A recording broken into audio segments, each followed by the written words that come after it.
dari kelompok 2 yang beranggotakan 6 anggota, yaitu saya, Minur Rahmayanti, selanjutnya Saya Novita. Saya Nikolas Kristianto Saturnugroho. Saya Francisca Marita Kusuma. Saya Yudhima Yuklaviandari. Dan saya Mesta Udana. Oke, kami akan memaparkan hasil dari wawancara bersama psikologi klinis yang berada di Yayasan Sayap Ibu. Terima kasih. Kelompok kami berkunjung ke Yayasan Sayap Ibu untuk mewawancarai psikolog di sana. Awalnya kami berbincang mengenai sejarah yayasan tersebut.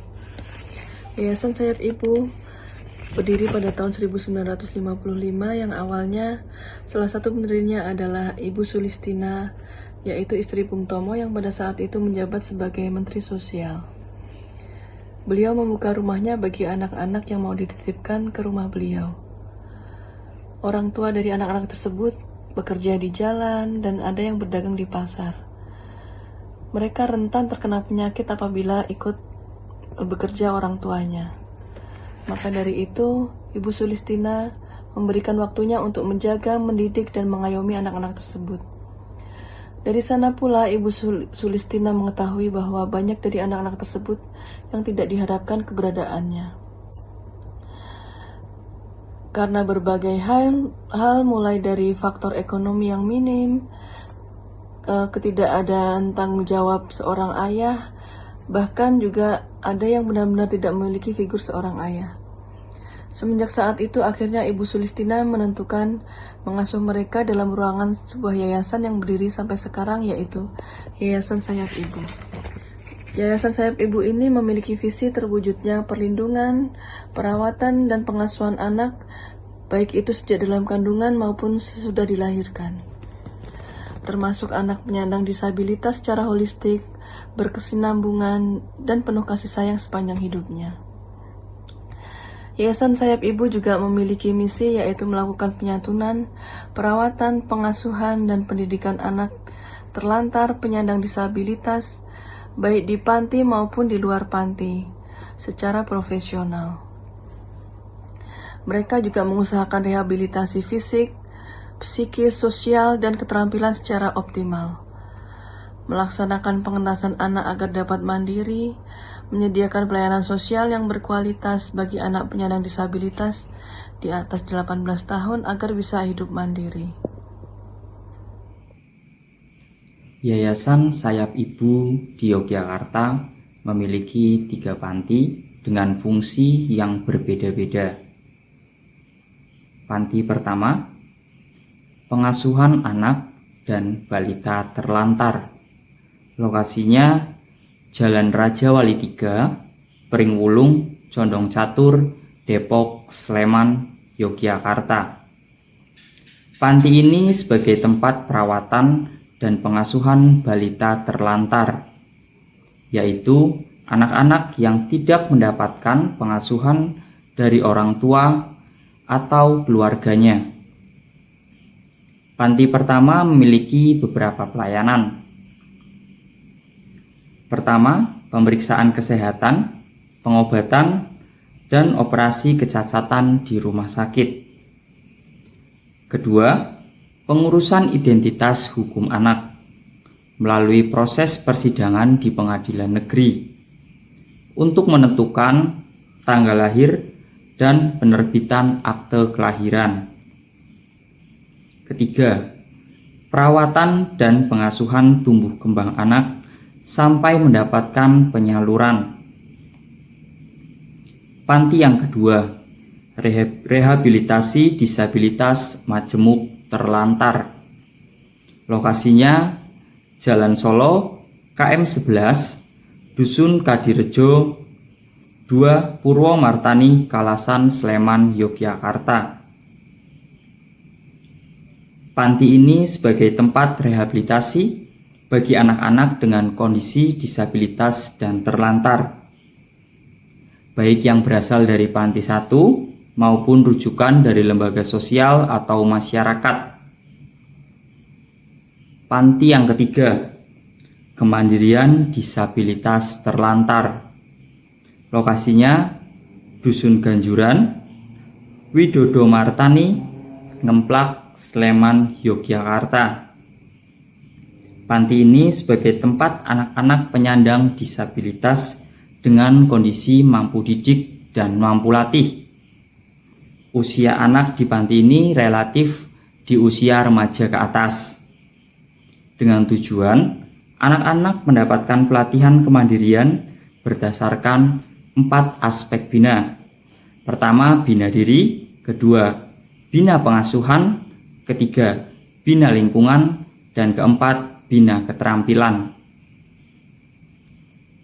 Baik, kami akan ke pertanyaan berikutnya, yaitu jenis-jenis intervensi apa yang biasanya digunakan. Berdasarkan penjelasan dari psikologi klinis di Yayasan Sayap Ibu, biasanya intervensi yang digunakan itu berupa identifikasi perilaku. Misalnya dengan penerapan reward dan juga punishment gitu. Lalu biasa juga menggunakan token ekonomi, latihan asertif, pengondisian lingkungan begitu ya. Jadi di yayasan tersebut psikolognya itu lebih berfokus pada terapi perilaku. Psikolog klinis lebih berperan kepada anak-anak ABK dan juga anak-anak disabilitas. Selain itu, kadang juga dapat menggunakan relaksasi begitu. Lalu untuk kognitifnya, Yayasan Sayap Ibu menggunakan terapi kognitif yang sifatnya hanya sederhana, karena itu bergantung dari klien-klien di sana. Jika menggunakan terapi kognitif yang mungkin sifatnya lebih kompleks, itu mereka tidak dapat mengikuti begitu. Lalu selanjutnya dari pendekatan yang digunakan itu menggunakan pendekatan humanistik, karena klien membutuhkan sentuhan dan juga afeksi dan perhatian dari orang lain. Psikolog juga mempertimbangkan dan mengedepankan potensi apa yang dapat dikembangkan. Jadi apa-apa saja potensi yang dimiliki oleh klien yang dapat dikembangkan lagi begitu. Karena hal itu disesuaikan dari kebutuhan dari si kliennya sendiri. Baik, selanjutnya untuk karakteristik klien. Hasil dari wawancara yang kelompok kami lakukan untuk karakteristik klien yang sering ditemui ini sangat bervariasi, tidak hanya mengarah pada satu karakteristik saja, tetapi bermacam-macam karakteristik lainnya. Di sini saya akan mengambil salah satu contoh. Salah satu contoh itu misalnya ada anak berusia 38 tahun. Harusnya 38 tahun itu sudah tidak dikatakan anak lagi, tetapi di Yayasan Sayap Ibu mengatakan anak berusia 38 tahun. Anak tersebut memiliki kepribadian dan karakter yang berbeda. Perilakunya juga berbeda dari umurnya. Anak tersebut memiliki kepribadian, karakter dan perilaku itu seperti anak berusia 5 tahun. Jadi bukan seperti umurnya yang 38 tahun itu. Terus perbedaan pendekatan juga pastinya berbeda-beda, tergantung permasalahan atau kebutuhan anak-anak tersebut. Misalnya anak-anak ABK ini di Yayasan Sayap Ibu ini psikolognya itu memberikan pelatihan-pelatihan tertentu seperti pengkondisian lingkungan, latihan asertif, dan masih banyak lagi. Lebih berfokus pada terapi perilaku untuk anak-anak ABK-nya. Terus tantangan dalam menghadapi klien. Tantangannya ini menurut psikolognya ini tantangannya sangat besar sekali katanya. Yayasan Sayap Ibu ini harus mengakomodasi kebutuhan banyak anak. Belum lagi jika ada anak-anak yang memiliki kondisi penyakit bawaan, misalnya anak memiliki kelainan otak atau mungkin mengalami cacat secara fisik. Yayasan Sayap Ibu ini berusaha dan berjuang untuk memfasilitasi, memberikan akses sesuai kebutuhan dari masing-masing kliennya, seperti itu. Baik, untuk selanjutnya kelompok kami menanyakan spesifik mengenai panti sosialnya, seperti masalah psikologis yang unik pada anak-anak yang ada di panti. Beliau menjawab bahwa semua anak-anak yang ada di panti sosial Yayasan Sayap Ibu itu memang unik-unik dan bermacam-macam. Beliau lebih menegaskan tentang variasinya, seperti ada anak yang perilaku konsentrasinya rendah, kemudian ada anak dengan pemahaman rendah, ada anak dengan yang bermasalah pada fisik dan psikologisnya. Semisal anak tipikal dengan anak berkebutuhan khusus itu berbeda jauh antara usia yang sebenarnya dengan usia mentalnya. Itu menjadi tantangan tersendiri untuk psikolog klinis di Yayasan Sayap Ibu, karena dibutuhkan kesabaran yang luar biasa untuk menghadapi anak-anak yang ada di panti sosial, karena mereka anak-anak dengan berkebutuhan khusus. Lebih jauh dari itu, psikolog klinis di Yayasan Sayap Ibu menjelaskan bahwa untuk menjadi psikolog klinis di panti sosial atau khususnya di Yayasan Sayap Ibu memang harus memiliki kemampuan mengelola stres yang baik, karena tidak mudah menghadapi anak berkebutuhan khusus yang ada di dalam. Setelah itu, kami menanyakan kepada psikolog klinis yang ada di Yayasan Sayap Ibu tentang tantangan dalam memberikan terapi pada anak-anak yang trauma. Akan tetapi ternyata di dalam panti sosial Yayasan Sayap Ibu itu tidak ada anak-anak yang mempunyai trauma, karena mereka sedari kecil hidup homogen di lingkungan yang sama.